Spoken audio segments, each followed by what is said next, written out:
Hello and welcome to Glitch Cube, we're a gaming podcast, and each week we take a deeper look into the art of video games. As always, I'm Christian. I'm Chris. And welcome back, everybody. Thank you guys so much for joining us once again as we dive further into the world of games. And thank you, Chris, for holding down the fort last week. You know, I'm still recovering, but was not feeling up for it, and you guys definitely did not want to hear me last week. It's pretty bad. But thank you very much for, holding down the fort, doing your own little thing, and the episode sounded awesome. I haven't told you that yet, but yeah, no, it was a really good one for sure. Appreciate it. And he did kind of hint at an episode that we want to do this week, and it is about introspection. And introspection is such an amazing topic to dive into. There's so many different facets for it, and it really says a lot and is able to really tell a story and it's what makes you actually care about the tale and the players and the characters and everything like that. And it's such an important storytelling tool that I think needs to be utilized a little bit more and maybe studied a little bit more. And with the way that games are growing and evolving, we're able to take nods and bits and pieces from movies and books and things like that and really bring them into, gaming itself. So with that, we wanted to dive into some games and kind of, I guess, just different forms of media to really showcase what exactly does introspection mean when it is being used as a storytelling tool. There's a lot of different ways of doing it. There's some quote-unquote right ways and some wrong ways to approach introspection itself. And there's some debate as to how to properly handle it, right? A lot of storytellers, we notice this a lot in movies and things like that, when the overuse of a flashback, right?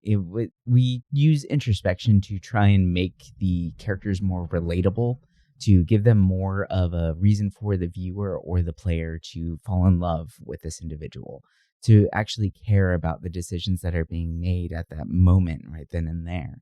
And a lot of times, this way that stories do this is by using flashbacks and things like that to, show that, they went through a traumatic event or something like that. And now we're supposed to care about it, right? But there's the overuse of the flashback, I would say. And we definitely see that a lot in film itself. And there's another way of doing introspection as well, as far as letting a scene breathe. Letting the scene itself speak for itself, right? We have moments where there's a lull in the action, or you're being introduced to a new environment and the camera happens to pan out to show the entirety of it all, seeing the citizens walking around or flying cars moving, and the scenes from Fifth Element or Blade Runner or stuff like that, right? You see the city alive, and that kind of gives the player the sense of, or the player, the viewer, whatever it may be, depending on your sense of media here, right? It's just the sense of grandeur in that there's a lot more going on behind the scenes, right? And it's a very powerful thing, and when it's done right, it is amazing. One instance of it being done very, very well, and this isn't a game, but I think that a lot of people will be able to understand this reference here, is actually the film Alien, right? And in that film, Ridley Scott made it a point to actually hold the camera about 80% of the time. I didn't know this. I just recently found out about this. There's an amazing documentary out there right now where they mentioned that Ridley Scott actually had a handheld camera for 80% of the film that he was actually that he was shooting at the time, and he wanted to be a part of it, right? So what he did was that he actually made it so that the camera never stopped moving. There was some slight movements, even in just general conversations with people while they were sitting at the table.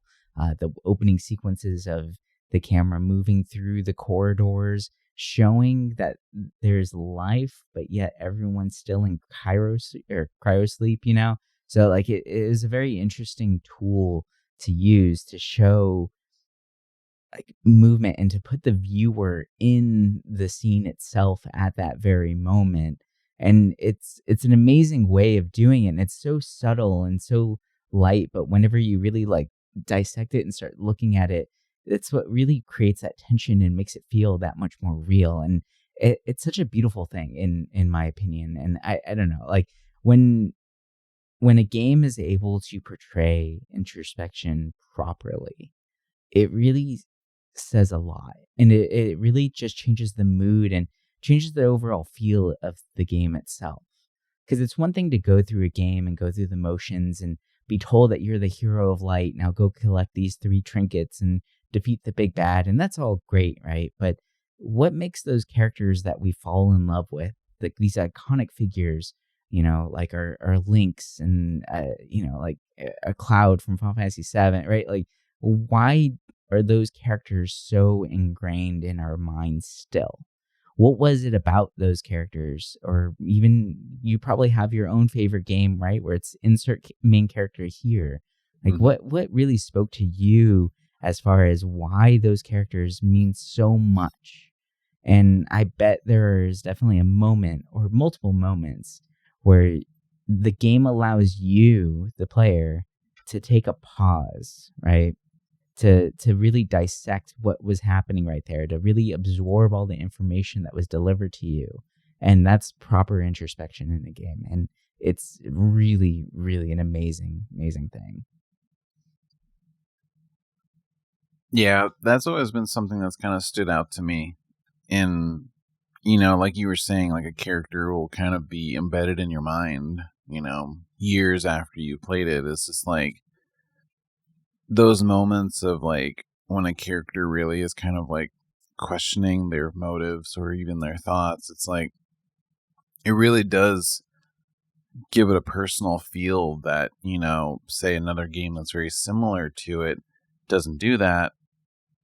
It's almost forgettable. And it's something I've noticed a lot, past few years especially, is that there's a lot of games out there that just have very soulless characters, right? Like there's a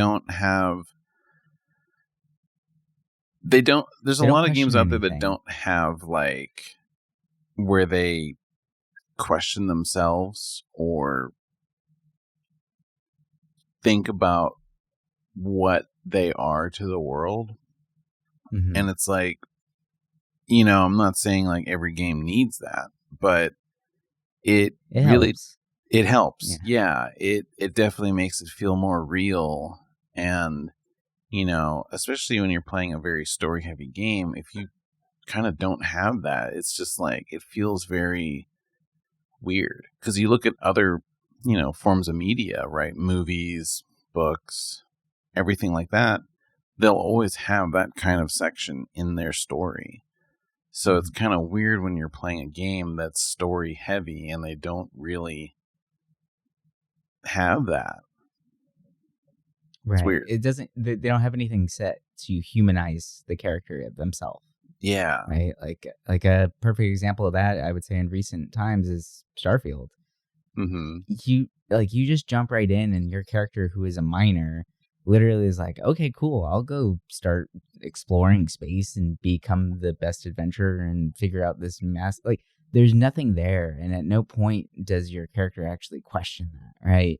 And you need that humanizing moment to connect with the player themselves, to really like understand the gravity of the situation, because they really wanted it to be this huge, massive ordeal where it's something like a great mystery of space and time that is scattered across the whole universe, but it feels very small because the character that you're playing as isn't reacting to the situation itself, right? And I feel like there needed to be that. Just it could have just been like 1 or 2 lines of dialogue of what is this, right? Like, it just give me a little tiny bit, and I feel like that could have gone a really long way for that title.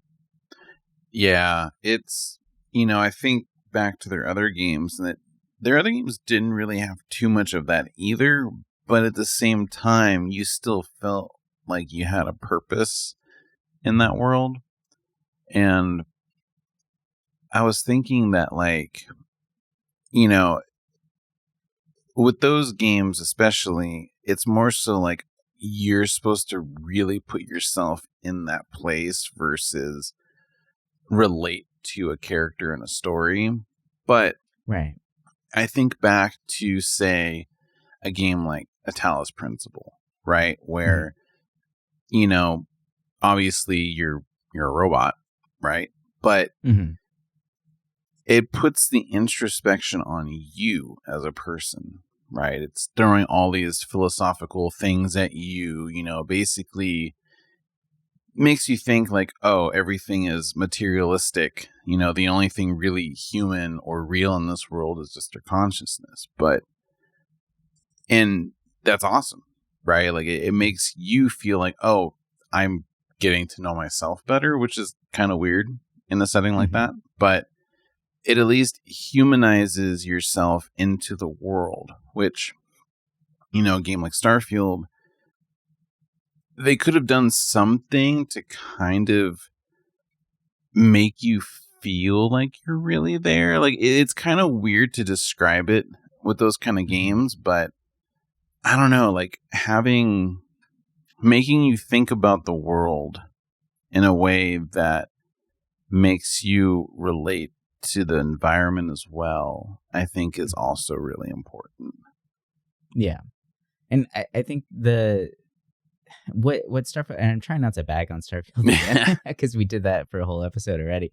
But it's a perfect example of like the opposite of introspection, right? And when you're trying to develop a game or a storyline that is at that scale, you need more introspection than what Starfield gave us, right? We need to be able to relate to what's going on, to feel the gravity of the world, to feel all of the wars and the hardships and things like that have been going on for years and years across these galaxies, right? Feel the hardships of these miners and like what where are they sending their money back to, right? Like that kind of stuff, right? Those little tiny things really do mean a lot, and it does make the world feel bigger, even if it's just a line of dialogue, right? And the opposite of introspection is an info dump, which I think is exactly what a lot of these games do, like especially Bethesda games, where you get thrown into a world and they just throw every single thing at you at once, and you're supposed to dissect all that information instantly, but still pick up your gun and go shoot things, right? Like it never gives you time to fully process the information that was just given to you.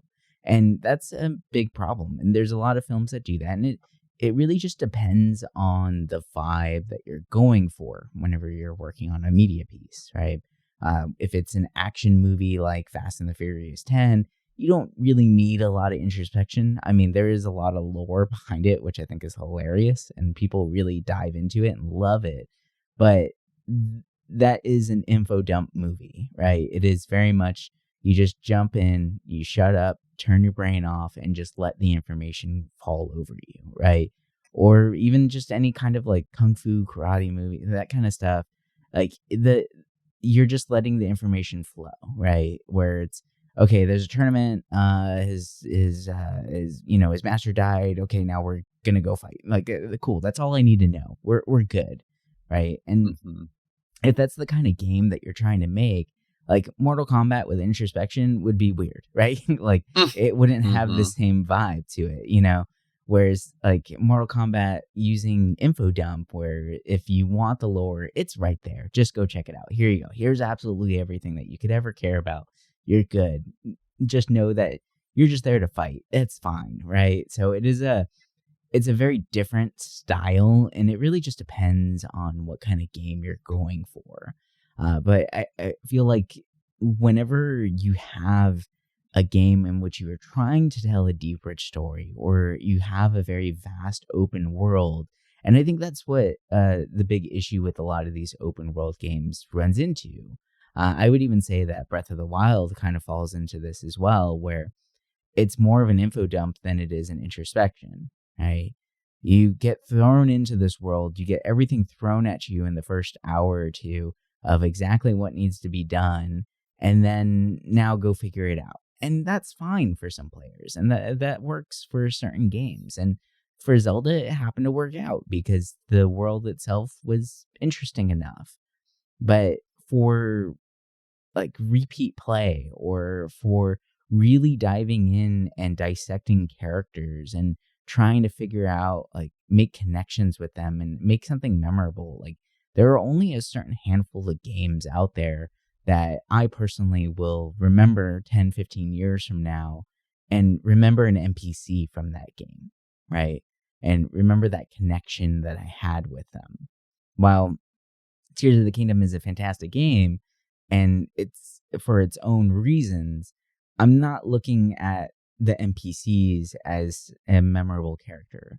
Like, I don't really care what's going on with that guy who's just trying to hold up a signpost everywhere, right? Like, that doesn't really do anything for the overall story itself.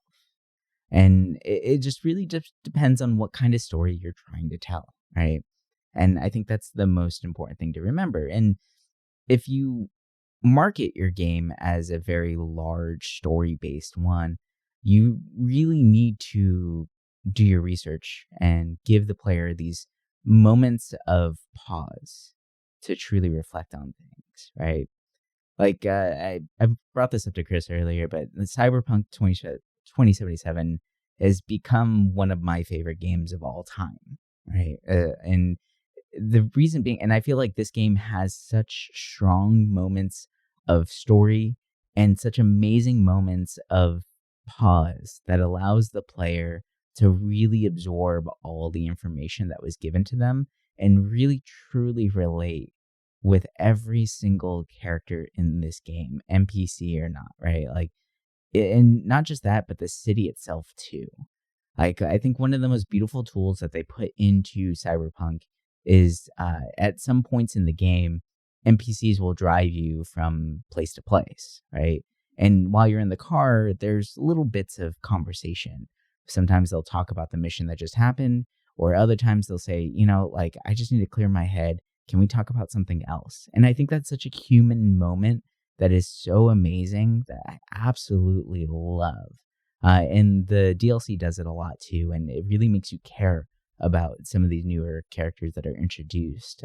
Especially, if you've already beaten the game and coming back to it, you're just thinking about like, I just want to play through this experience. But man, like, do they make you care about these characters and really invest in their time with them? So like whenever NPC is driving around, you have the option to skip the ride.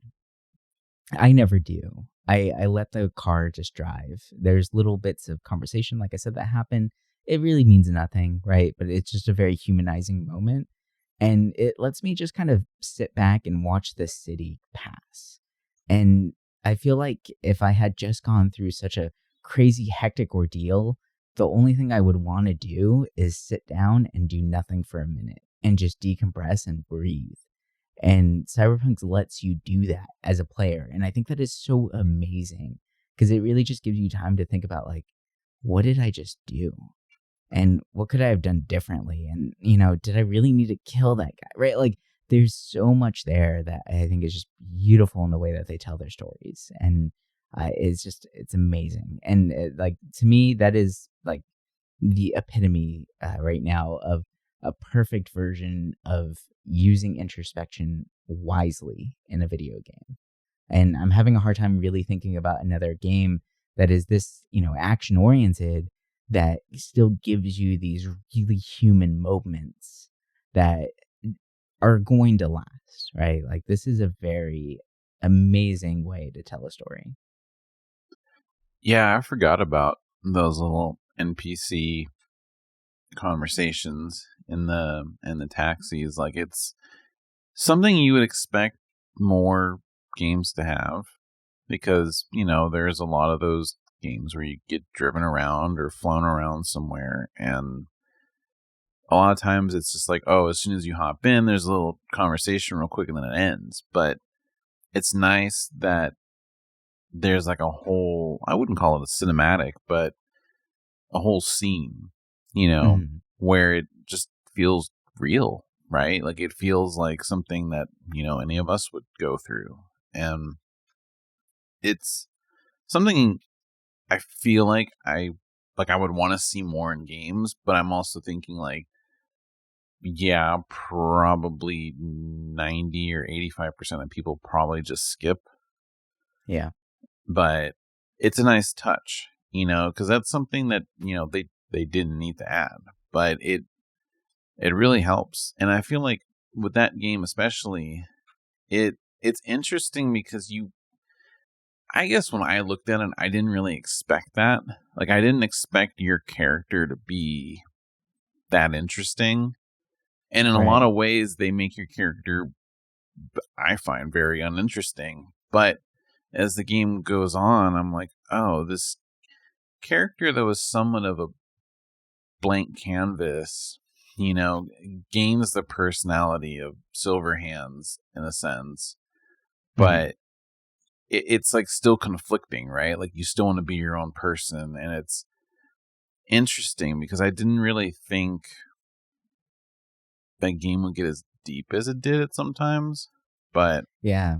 That question of what does it mean to be you anymore, right? Like, like, because I didn't technically expect his that, right, like his body still would be alive, but it wouldn't be him living in the body, right? Like, that's a very interesting idea, right? Or what does it mean to be alive anymore, right? Like Johnny is just an engram, right? His consciousness is just a memory chip at that Hmm. point. And like, is he really? Is that the soul? Were they actually able to capture the soul through consciousness? Like, it's such an amazing. They went so far. Yeah, I'm blown away by the story because it just asks so many amazing questions. But it does it right. Like the beats really do hit hard. And these little moments you get with Johnny, with him just kind of popping up while you're walking through the city and him making little comments about things like, oh man, I used to eat at this place. I was like, wow, that's really cool. Like it made it feel like more grounded and more real that way. Yeah, it's interesting because when I first played it, I honestly really didn't like Silverhand at all. Like, I It took felt a while like to warm up it to him. was just Yeah. like, especially thinking about Keanu Reeves, I'm like, God, this character, it just did not feel like him. Hmm. But as the game went on, and like you were saying, like how, you would explore and he would just pop up and make the city feel alive. And remember, I played this basically when it first came out, so there was a lot of emptiness to the game Mm, compared to like now, right. and it really helped build that game up for me. That even back then, I was like, oh, this is actually really good, Hmm. and it made me like that character more because I was like, oh, they're really adding a lot more personality than they need to for that Right. character. But it's a nice touch. Yeah. Agreed. Now, we've talked a lot about games that are very story heavy and it's a lot of dialogue. There's a lot of action that's necessary from the player character themselves. But there's a whole subset of games out there that show introspection in a very different way. They're with our silent protagonists, with a game, and it could be a very short game, just telling a very quick story that you yourself as the player create the story completely, which is very, very interesting in my opinion. So I've talked about this game a lot, but Journey I think is probably one of the epitomes of this, where you are on a quest, right? And it is the perfect hero's journey, right? Where you get the call, you go like there's you're trying to get to the mountaintop, right? And as you're going through it, it feels like you're going through the various stages of grief itself. You have, everything baked into it, and the world is just kind of unfolding around you. And there's just a gentle push, a gentle nudge from the game designers to just keep going forward with it. And it all like crescendos to this really beautiful moment. But the entire time, you can play this whole game without getting a single bit of knowledge of what is actually going on.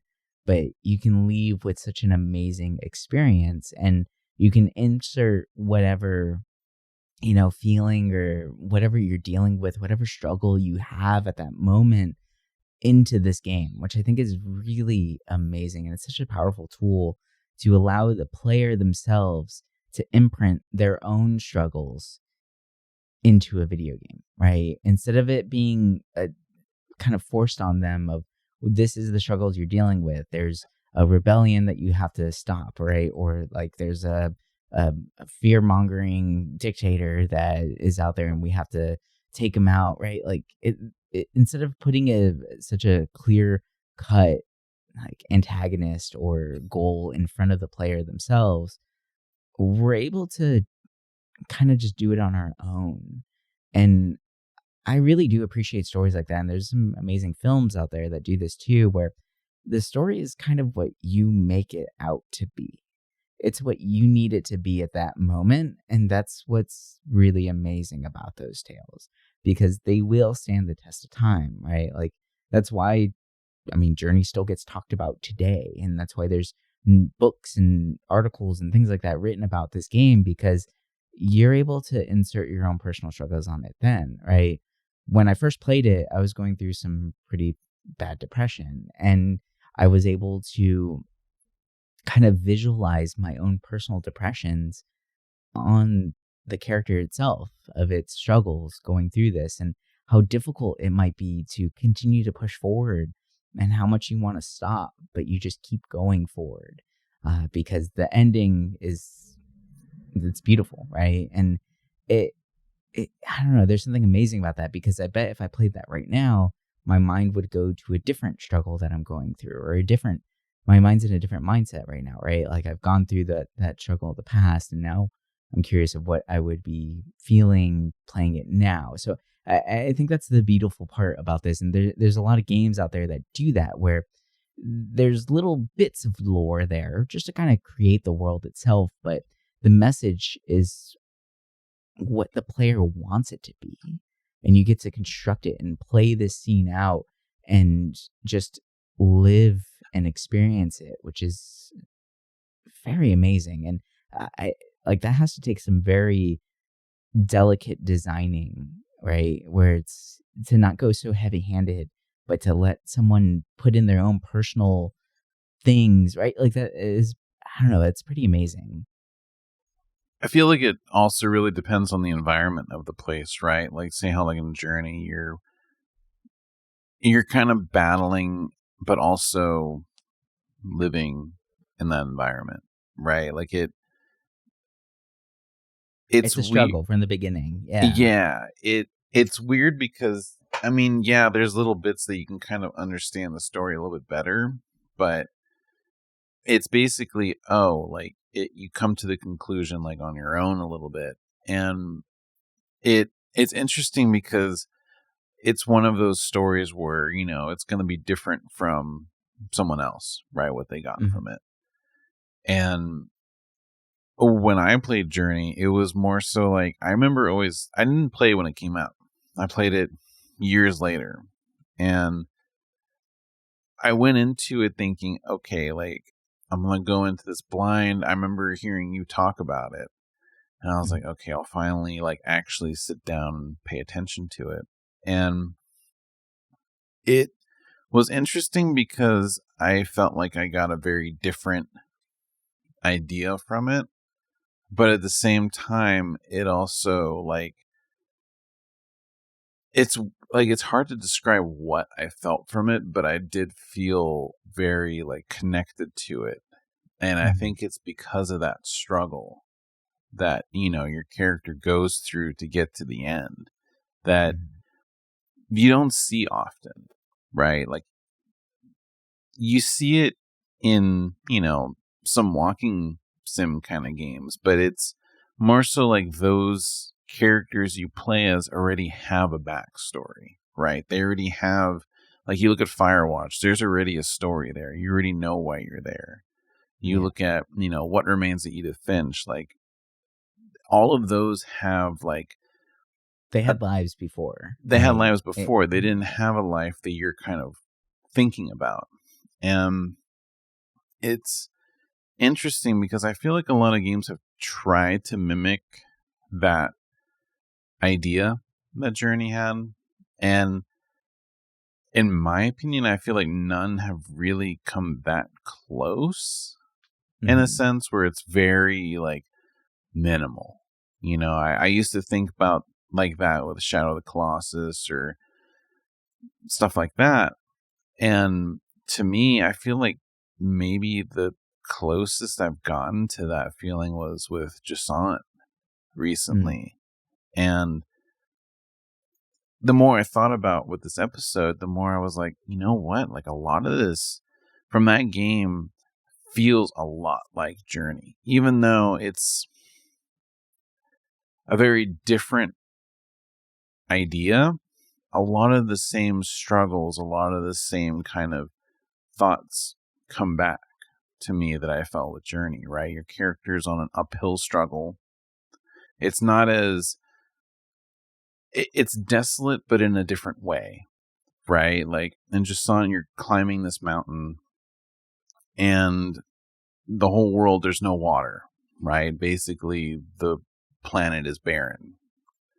Nothing is really explained why it's like that. And, your character's silent. You don't know who they really are at all. And you have your little, like, sidekick creature that floats on your back. And there's lore around, right? Like, you climb this mountain, and there's just, like, you can tell people had lived on this spire at some point with all these homes carved into the mountain. But everyone's gone because they were hoping to find, water or a better place. And throughout the story, like, you'll see, like, logs where it's like, oh, like, this is what this kind of person lived here and what they did and what they thought before they left. And it's interesting because, you can go the whole game not even reading those and still kind of get an idea, but nothing is really explained why any of this happened. And it's kind of left up to, like, your thoughts on it. But what I liked about it is that if you actually went deeper inside of this spire, you'll find shrines and you'll find, like, some really weird and obscure things if you're willing to kind of go off the beaten path, which with the climbing, a lot of games have it where it's very obvious how you climb. But this game in some ways doesn't do that. You have to kind of like put your stake in the wall, climb down, and find it. But when you do find these places, it creates more meaning to the world that you're in.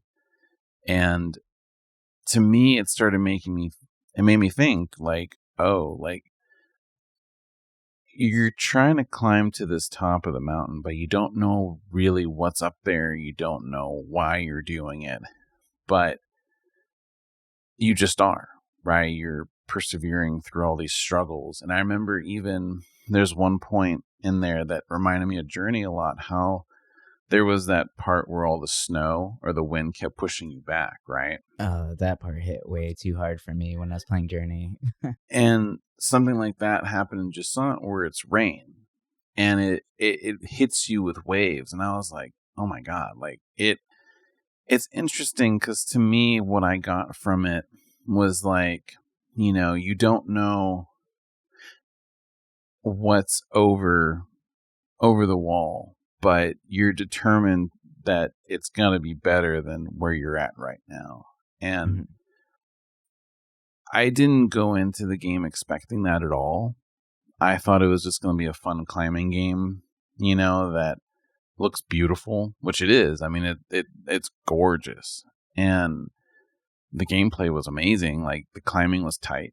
But it really surprised me because I did not go in expecting, like, a great story. And, I think that's something I like about these games is that you kind of create your version of a story in your head, but the more important part of it is like, what did I get out of it?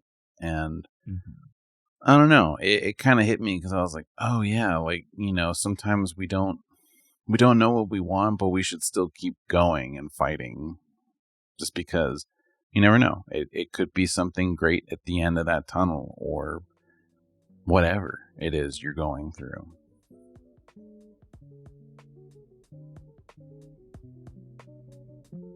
All right, well, that's going to do it for us this week. I hope you guys enjoyed our little conversation here as we dove into introspection in games, media, stories, all of that. It's such a powerful tool to really just interject your own mindset, what you're going through, being able to actually relate to the characters that you're playing, that you're reading, that you're viewing, all of those things. It's amazing. And what's some of your favorite games that you were able to really dive into and really connect with the players? And at what moment did you feel that connection? We want to hear it. So let us know on the socials and all that. But anyway, we'll talk to you guys next week with some more games and all that good stuff in between. But until then, bye for now.